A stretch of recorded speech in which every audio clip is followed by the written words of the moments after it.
All free men, wherever they may live, are citizens of Berlin, and therefore, as a free man, I take pride in the words, Ich bin ein Berliner.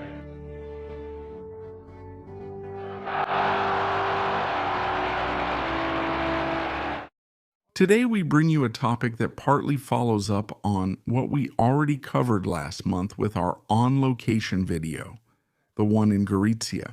Today we are talking about the Berlin Blockade of 1948, the first major crisis of the Cold War.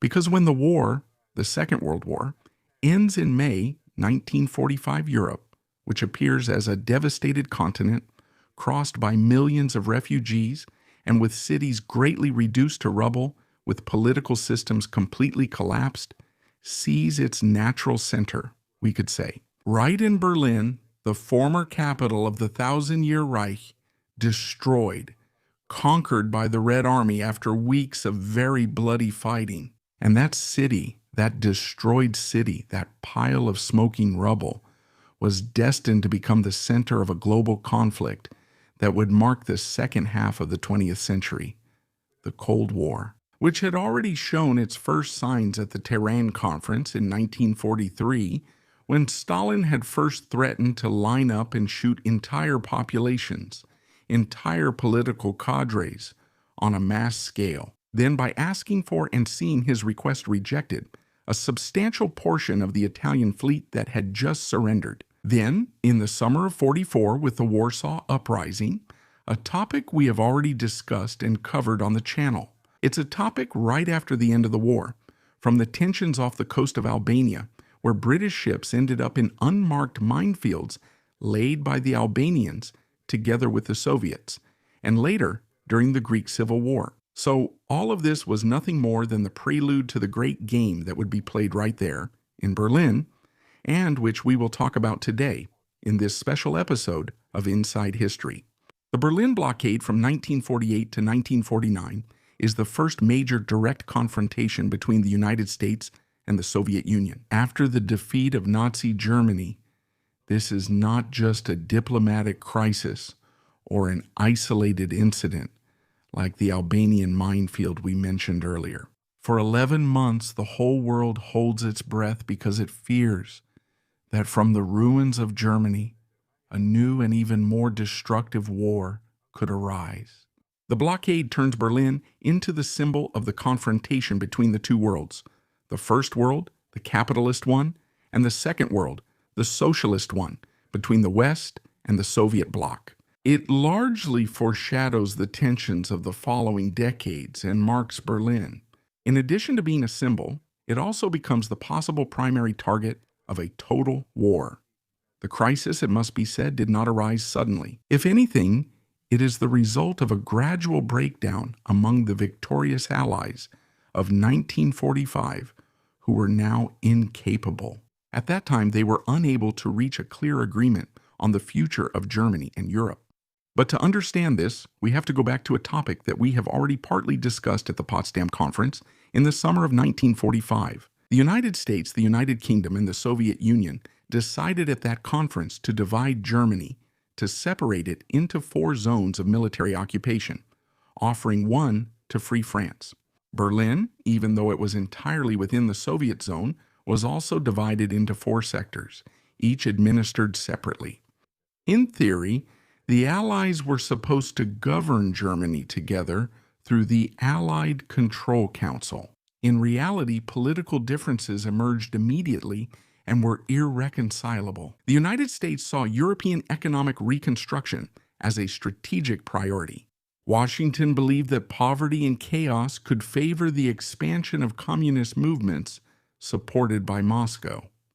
The Soviet Union, on the other hand, considered Germany a historic threat that needed to be kept weak and under strict control. But for Stalin, that's not enough, because he wants to create a belt of satellite states in Eastern Europe to serve as a barrier against future Western invasions. It's clear that the ways of thinking immediately emerge as distant, and the gap is enormous. On one side, there are the Western liberal democracies and the free market economy. On the other side, there's the Soviet socialist system, based on a single party, a single way of thinking and state planning. The famous speech by Winston Churchill about the Iron Curtain descending over Europe does nothing but confirm the silent clash taking place. In Germany, these two visions translate into opposing policies. In the Western zones, those controlled by the Americans, the British, and the French, programs of economic reconstruction and democratization are launched alongside the process of denazification. In the Eastern zone, on the other hand, the Soviets promote the nationalization of industry, agrarian reform, and the consolidation of control by the revived German Communist Party. Berlin, which is the focal point, becomes a suspended city. This fracture, silent but increasingly evident, deepens in 1947 when the Marshall Plan arrives, the gigantic American economic aid program. Intended for the reconstruction of Western Europe, Italy also participates and receives substantial funds, which help it significantly to get back on its feet. Moscow, however, interprets that initiative as an imperialist tool of economic and political penetration by Washington, therefore a hostile act. Germany occupies a central role at that moment. The Americans consider a full European economic recovery impossible without a German industrial reconstruction. For this reason, the United States and Great Britain decide to unite their respective occupation zones into the so-called bizone, to which the French zone is later added. For Stalin, this development represents a huge danger. A prosperous West Germany, possibly tied to the United States, could become the main Western stronghold in the heart of Europe. It would be projected right towards that belt of satellite states that the Soviet Union is building in the East, even at the cost of carrying out real coups d'etat. And then there's the monetary issue, a matter that further aggravates the tensions. From the fall of Nazi Germany until the beginning of 1948 in occupied Germany, the occupying forces continued to allow the circulation of the old Reichsmark in a fixed exchange system with the Allied currencies. But all of this is about to change forever. The Americans and the British have decided that the best way to boost production is to introduce a new stable currency, the Deutsche Mark, which does not replace the old Reichsmark at a fixed one-to-one exchange rate. The Reichsmark goes out of circulation and is no longer valuable. Every German citizen is given 1,000 new Deutsche Marks to start over. The currency reform is announced in June 1948, and this decision is seen by the Soviets as a violation of previous agreements. The prospect of the new Western printed currency spreading in Berlin prompts Stalin to react extremely harshly. And what is this reaction? What does it lead to? A blockade. On the night between June 23rd and 24th, 1948, the Soviet Union cuts off all land and river connections between the western zone of Berlin, which is controlled by the Western powers, and the other western zones of Germany. The railways are blocked, the roads are closed, and river transport is suspended. Even electricity is gone. It is cut off. The Soviet objective is immediately clear: to force the Western Allies to abandon West Berlin.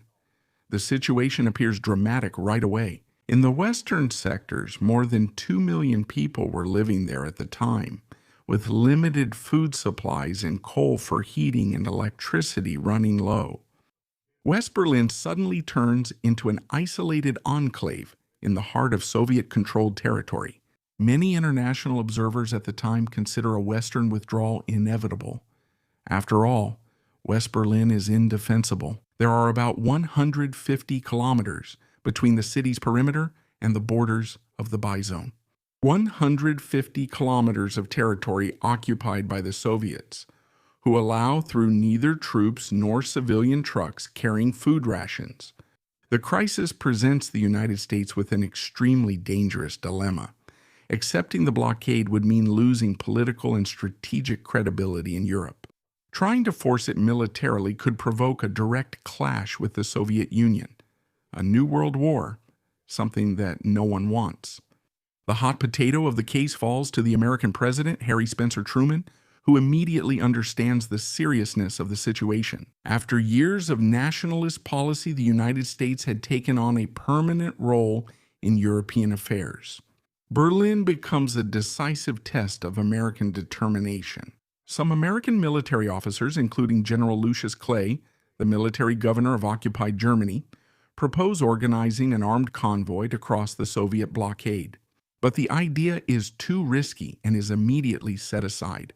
Washington then opts for a solution that is as bold as it is unpredictable: the airlift, supplying West Berlin exclusively by airplanes, a decision that at first seems completely insane.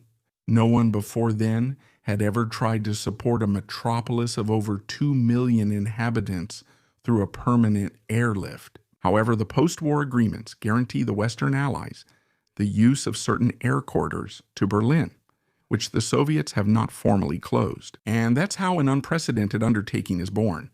The airlift officially begins on June 26, 1948. There are two simultaneous operations: the American one called Vittles and the British one called Planefare. At the beginning, the results are modest, it must be said. There are few planes available and the amount of materials transported is insufficient. But within a few weeks, the organization is radically improved. With control of the Tempelhof, Gottow, and Tegel airports, the Anglo-Americans can absolutely control the airlift. Day and night, hundreds of aircraft take off from bases in Western Europe, heading toward Berlin. The planes really carry everything: flour, powdered milk, medicine, fuel, coal. Every flight is part of a gigantic organizational machine based on absolute precision and discipline. The planes land 15 minutes apart. On the runway, teams are already waiting to unload, and within about an hour, they unload the cargo. They are refueled and take off again. The difficulties, it must be said, are enormous. The winter weather conditions, because in the first months, as long as it's summer, everything goes well, but when the cold arrives, everything becomes more complicated. As we were saying, the winter weather conditions contribute to making the flights extremely dangerous. Fog, ice, and snow cause several accidents, and even the pilots are forced to work under continuous stress. Yet the bridge does not stop. During this double operation, which was later destined to be unified, about 278,000 aircraft fly in total and transport over 2 million tons of supplies. Coal remains the main problem because Berlin needs huge amounts of fuel to survive the winter. The sacks of coal are quickly loaded onto the planes, and many pilots would later recount that after weeks of flights, because of the soot that built up inside the aircraft, their faces were completely blackened. But among the most famous and also most human episodes is that of the Rosenbomber. It's a German word. It means raisin bombers. It's an idea that comes to an American pilot, Gail Alverson, who is struck by the dignity of the Berlin children, who watch the incoming planes, who land, but these children never ask for anything. They are so exhausted that they don't even have the strength to reach out their hands to ask for something. Captain Alverson starts dropping small packages of sweets tied to tiny improvised parachutes. He throws them from the cockpit of his plane, and this initiative is hugely successful because many of his colleagues imitate that gesture. The American planes are nicknamed by the German children as the Rosenbomber, the Raisin Bombers. And that gesture, so concrete, even if relatively small, has a strong symbolic value. After all the horrors of the war, and think about the bombings that leveled Germany, the destruction of entire cities like Leipzig, like Dresden, like Hamburg, like Bremen. The same American planes are now returning to the skies of Germany and especially Berlin, bringing food and hope. For the inhabitants of West Berlin, the blockade still means months of deprivation and uncertainty, limited food rations, minimal heating, sometimes insufficient, and electricity available only a few hours a day. The winter between 1948 and 1949 is particularly harsh. Many buildings damaged by the war do not provide real shelter. City trees are cut down or furniture is dismantled and destroyed to fuel the stoves. It almost feels like reliving the atmosphere of the siege of Leningrad. It's a curious irony. The mayor of Berlin, Ernst Reuter, becomes the symbol of civil resistance. He makes an appeal to the free world, an appeal delivered during a civil demonstration in front of the ruins of the Reichstag. What does Ernst Reuter say? People of the world, look at this city. Those words would be echoed years later by John Fitzgerald Kennedy in his famous speech, Ich bin ein Berliner. I am a Berliner. Berlin has now become a global symbol. The blockade, among other things, is not just a test of military and logistical strength. It is also a gigantic propaganda battle. The Soviets hope that the Western powers will be unable to support the Berlin population. On the other hand, the United States invests heavily in the airlift, portraying it as a humanitarian mission in defense of global freedom. And both sides carefully avoid direct armed confrontation. Stalin doesn't want to shoot down those planes because that act would provoke war. Truman, on the other hand, he avoids any kind of military provocation. It's just a political standoff. Of course, it's at the expense, the hunger, the appetite, the misery of an exhausted population. But the blockade has an effect. The first effect is that it speeds up the decision to divide Germany in two. In May 1949, while the airlift is still operating, the FRG, the Federal Republic of Germany, is proclaimed in the Western German zones, with Bonn as its provisional capital. It's a sign not to choose Berlin, to designate as the capital a city very far from the events of the blockade. It's a sign that the Soviets interpret as a decision by the Western allies not to push things too far. But the Soviets, in turn, set up their own puppet state. It's the GDR, the German Democratic Republic, which is established a few months after the Federal Republic. Germany ceases to be a unified state. Berlin becomes the main point of contact and friction between the two blocs. Not only that, another consequence of the Berlin blockade is the Atlantic Pact of 1949, the birth of NATO. The Europeans and the Westerners understand that only a close military alliance could guarantee their security against possible Soviet pressure. The blockade, however, certifies the failure of Stalin's policy because over the months it becomes clear that the airlift works.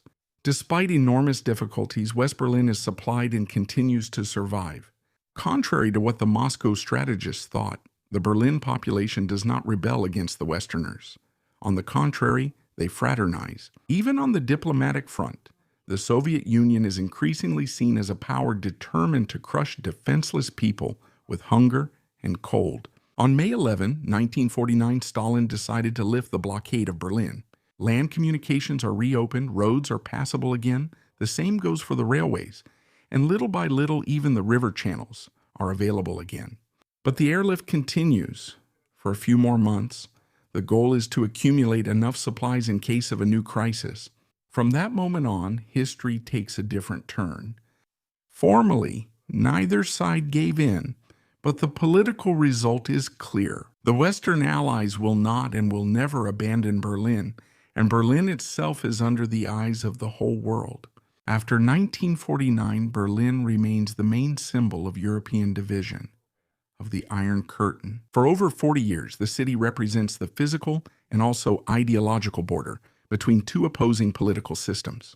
We have to wait until 1961 for the construction of the Berlin Wall, which is in part a direct consequence of those tensions. The will of the GDR to prevent escapes its own citizens to the West simply by crossing a street or a square. As we said, the memory of the airlift is long-lasting. It has a great political influence.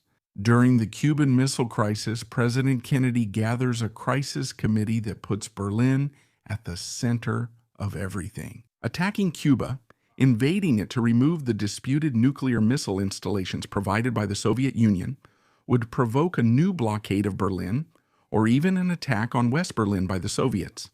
And, at that point, global war. But even in the collective imagination, at least in the West, Berlin becomes a target, a city, a hope, a fear. If we look at everything strictly from a historical point of view, the crisis that led to the Berlin blockade was the first major act of aggression by Soviet expansionism in Europe. Stalin wanted to expel the Western powers from Berlin to extend communist control over all of Germany, turning the old enemy into a puppet in the hands of Moscow. Other historians, especially in the 1960s and 1970s, emphasized some Western responsibilities. For example, the currency reform, the introduction of the new Deutsche Mark, the plan to create an autonomous West Germany, all events perceived by the Soviet Union as direct threats to its own security. Today, most scholars tend to consider the blockade as the result of mutual fears and a growing incompatibility and distrust between the two political systems. Neither side wanted a new world war at the time, but both were determined not to appear weak. The Berlin blockade was much more than a diplomatic episode. It was a moment when the Cold War risked igniting, not with weapons, but through other means. For the first time since 1945, the Allies were divided. The Soviet Union broke away, and there was the possibility of a direct confrontation. The crisis showed that the world would be dominated for a long time by a global competition between the United States and the Soviet Union. The Airlift, the Bridge of Hope, was an extraordinary demonstration of technological and organizational capability.